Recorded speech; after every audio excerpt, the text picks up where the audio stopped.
Hello, and welcome to ICN Informed Citizen News, November 30th, 2008. Every Sunday, ICN will broadcast the most critical economic, political, and social news that you didn't see or hear in the headlines. We present news that affects all Americans, whether you are liberal, conservative, or anything in between. Let's begin with our top story of the week, and it should be no surprise that we begin with the economy. Most of you probably heard that the second largest U.S. bank, Citigroup, had to be rescued this week. You, the taxpayer, gave Citigroup $30 billion and are guaranteeing $270 billion of their toxic debt. This is what you didn't hear. The U.S. Treasury, Federal Reserve, and FDIC scrambled to finish the bailout package at midnight on Sunday evening in an effort to avoid a global meltdown when the financial markets opened Monday morning. This is at least the sixth Sunday night maneuver by the U.S. government to forestall a global economic collapse in the past 18 months. Citigroup's exposure to derivatives caused this week's havoc, but they are not even the largest holder of toxic debt. Bank of America and J.P. Morgan have much larger exposure to derivatives, and it is likely that they and many others will need similar taxpayer rescues. Here is what you need to know. In the last 18 months, the taxpayers' financial bailout of Wall Street is the most expensive single expenditure in American history. You might want to sit down for this one. Bianco Research has calculated that the Wall Street bailout has already doubled the total cost of World War II, adjusted for inflation. They also said that the financial rescue has required more than the total combined costs in today's dollars of the Marshall Plan, the Louisiana Purchase, Korean War, Vietnam War, and the entire historical budget of NASA, including the moon landing. It is hard to track the total cost to current and future taxpayers. The informed citizen must be aware of the larger picture when hearing about these Wall Street bailouts. Your congressmen are committing you and future generations to paying this money back. In our next story is the Federal Reserve mortgaging its future. According to Bloomberg News, the Federal Reserve has doubled its balance sheet over the past 12 months. What does this mean? Jack Willoughby, senior editor for Barron's Financial Weekly, wrote this week that if the Federal Reserve were a commercial lender, it could be a candidate for receivership. This means the FDIC would step in to close the bank and sell the assets. But the Federal Reserve is the central bank for all banks in the United States Federal Reserve System, and the regulations don't apply. The article goes on to quote Gerald P. O'Driscoll, a senior fellow at the Cato Institute and former vice president of the Federal Reserve Bank of Dallas, and he states, "The Fed has spooked the market with scare tactics and ever-changing plans. The Fed's actions, coupled with the Treasury's bailout of the banks, have taken us one big step closer to corporatism. Big business in cahoots with big government."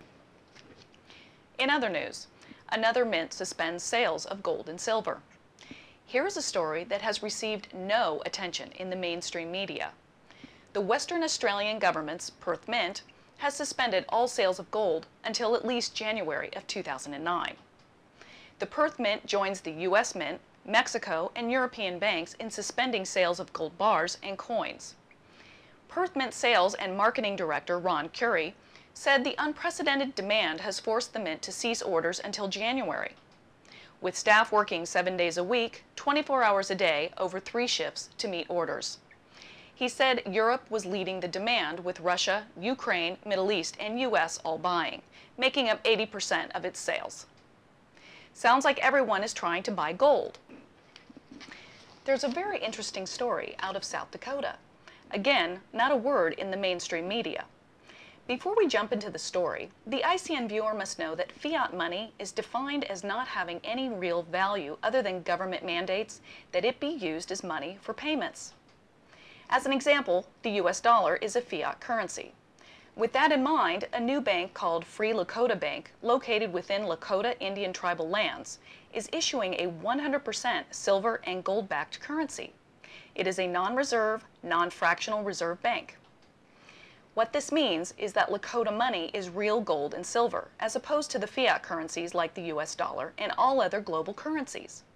Lakota money will be competition to all other currencies in the world which are not backed up by anything.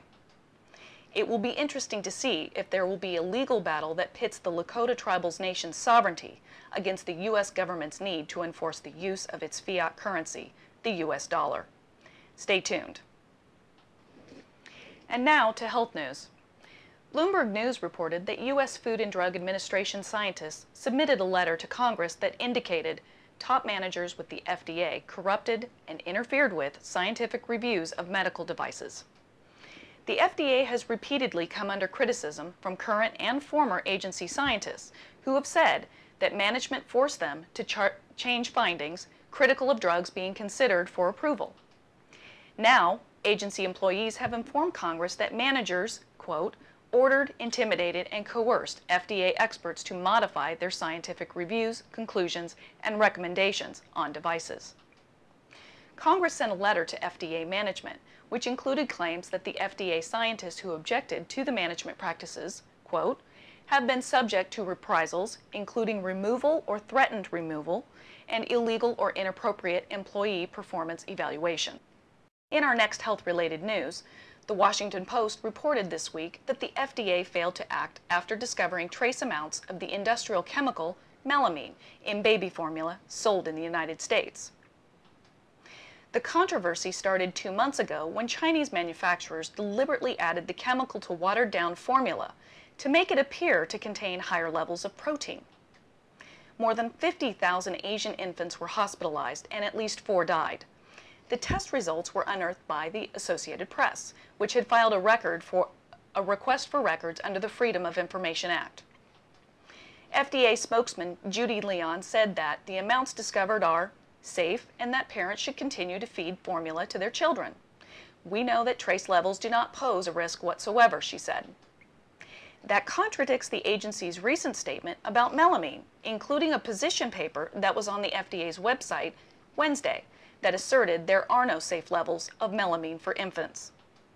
The document stated that the FDA is currently unable to establish any level of melamine and melamine-related compounds in infant formula that does not raise public health concerns. This was not a good week for the U.S. Food and Drug Administration. Heard of genetically modified food, otherwise known as GMO? The Daily Telegraph of London reported this week that genetically modified corn has been linked to infertility. A long-term feeding trial commissioned by the Austrian government found mice fed on genetically modified corn had fewer offspring and lower birth rates. A press release from the Austrian Agency for Health and Nutrition said, the group of mice given a diet of genetically engineered corn saw a significant change in fertility. Most of the research on GM crop safety has been conducted by biotech companies, such as Monsanto, rather than outside independent laboratories.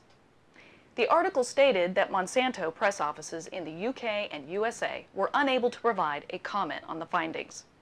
CropGen, which speaks for the biotech industry, claims GM crops have been accepted as safe by government authorities on both sides of the Atlantic. Does that reassure you? Finally, do frequent mammograms help or hurt?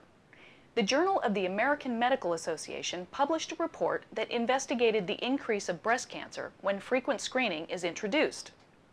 It turned out the group of women that were not tested had lower rates of breast cancer after 6 years.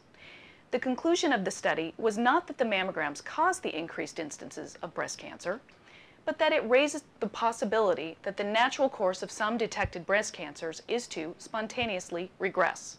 Simply put, it appears that some breast cancers simply go away on their own, healed by the body's own immune system. Breast cancer is the second leading cause of death in American women. ICN knows it is important for you to be informed about your health so that you can know the facts when you consult with your doctor. Well, thank you for spending a few minutes of your busy day with ICN. As you can tell, we're not here to entertain, but to inform. Join us next week as we bring you the news you should have heard but didn't. Please send your friends and family the link to our broadcasts on YouTube. From all of us at ICN, hope you had a great Thanksgiving. See you next week.